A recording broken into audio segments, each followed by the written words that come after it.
Hello and welcome to the program. This week, the Verkhovna Rada was set to consider over 50 bills aimed to expand the cooperation with the European Union. Joining us in the studio today for an overview of these bills is Andriy Vadaturskyy, member of Ukrainian Parliament. Hello and thank you for joining us. Hello.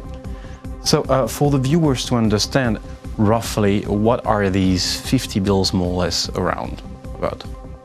Well, roughly. Ukraine has signed an agreement with European Union.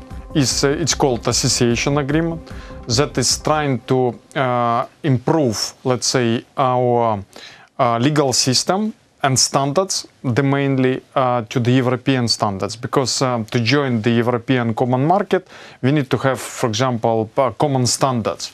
Because we cannot trade with the different standards. And that is why, you know, we have came to the conclusions in different areas. For example, agriculture, transportation sector, and military sector, for example, what kind of problems and what has to be done. I'm a member of agricultural committee. I can talk about the safety food, for example, requirements to the feed stuff, requirements to the animal production, to the milk and dairy production, because once we achieve those standards, we can export to the biggest world market our food, and then once we achieve the standards in food, for example, and different other areas, then we can talk about joining EU, for example. So it's kind of a plan, long-term plan, how to achieve in general standard of living. This voting comes also with the timeline of the EU-Ukraine summit. That's tomorrow. correct. I think it, exactly. And what I can tell you is that so far we had 55 as a plan to vote until the end of this session. And as per today, we have left 28, if I'm not mistaken. So a big chunk of bills were already voted. And I'm sure that the president or all the officials that are going to visit this summit will have something to report about the requirements and the process that we have achieved. Because, look, the point is, for example, with the export of Ukrainian commodities, is the following. We had the biggest importer of Ukrainian products is Russia. Then we had a conflict with Russia.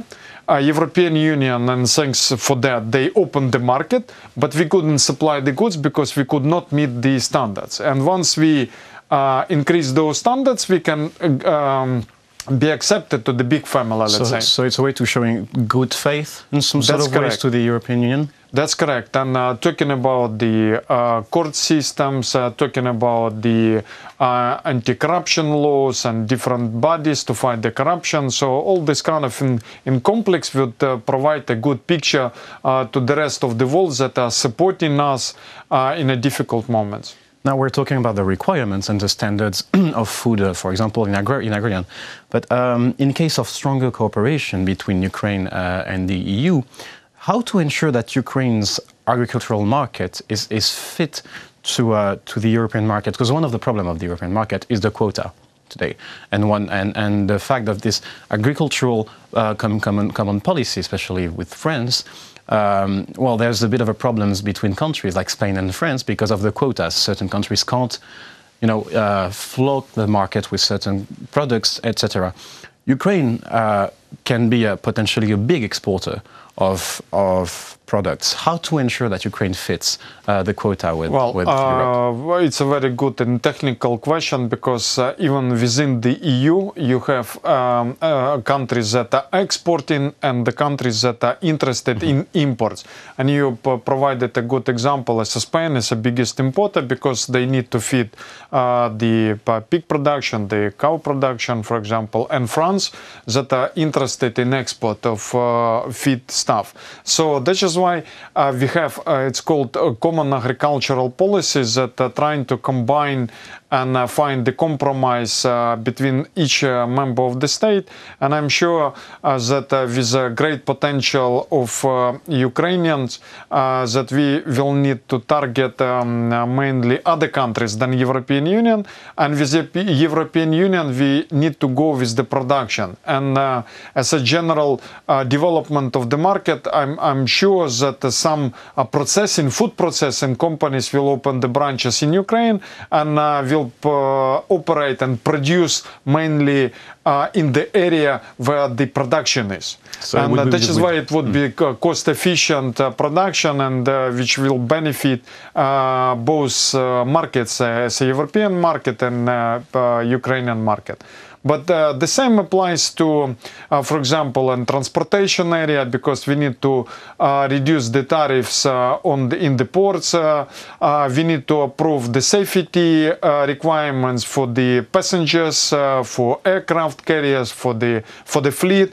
We need to go into harmonization of the law system on the river transportation system. So, and basically what I can tell you is that the infrastructure requirements are, lagging the most in Ukraine, unfortunately. And we have seen a couple of months ago speech of Mr. Mingarelli, that is complaining about the low speed of accepting the laws in the transportation sector. Now, without being too technical, and whether it's for transportation or whether it's for products, isn't there a risk for countries who are in the European Union? I'm thinking about France, still taking the example of France, for example, because they have a problem with the quotas and produce too much dairies, which creates some problem inside France itself. Don't you think there might be cold feet, some members of the European Union who might have cold feet and say, oh, Ukraine, have cheaper products, so maybe, they might not be willing to accept that kind of It's a matter agreement? of compromise, and it's not that we need to fight on the same market. We need to create the new markets and find the you don't need to be afraid that somebody will kick you out in one area.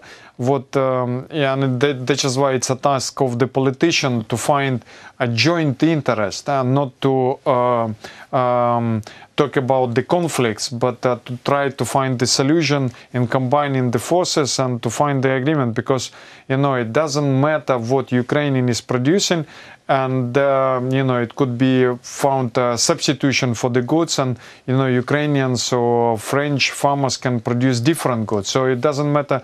We do not need to produce only, for example, wheat and compete on the wheat market. We can produce different commodities, and so it's basically giving the right signal to the business, to the markets, that you need to invest in, for example, like it was a very clear message on the European Union to produce a biodiesel, and that is why the whole European Union were producing rapeseeds to produce a biodiesel. And Ukraine is a good provider. And then, so basically, and a lot of investments went into this area, and now it's reducing, because the only thing has left is pollution, that it's more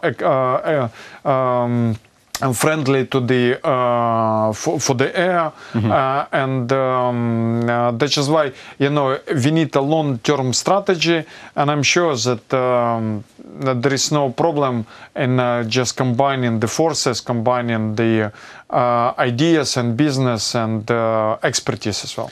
Now, speaking of a long-term strategy, there is next year, 2019, and it is election year in Ukraine. You were in the studio, and we talked about the risk of some sort of slowing down some reforms.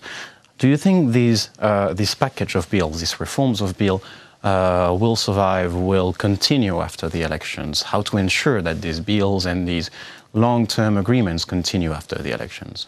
Well, I'm sure that we will continue, but first of all, I hope that we will do the biggest chunk of those bills before the elections, so we still have 1 year before the elections in the parliament.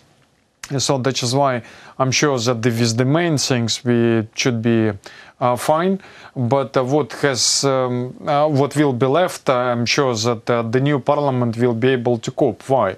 Because first of all, we have agreed on the general directions that we aim a European Union. We have signed a main frame agreement. It's called association agreement, that basically showing the direction. So it's a question of the timing when we converge. And basically, once we have chosen the path, then we need simply not to waste the time. And as sooner we accept those and we vote those rules and bills, the better will be for the economy. Because if we change the direction, which will be devastating for the country, because it would mean that 3 or 4 or 5 years will be wasted for nothing, because it will bring us back only to this stage on the political level, on the level of 2014 year, but without help of European Union and Western society, but already with a negative attitude and impact what Russia has done to Ukraine. So it will be very devastating for the country, and I hope that it will not happen. So thank you for this overview. So the idea is to stick to the cap. I think everybody understood. And the election in Ukraine will not change the general direction of Ukraine. Well, thank you for this overview. It was a pleasure to have you in the studio. That was Andriy Vadaturskyy, member of Ukrainian Parliament, speaking about reforms in Ukraine. Thank you for watching the program. Stay tuned for the rest.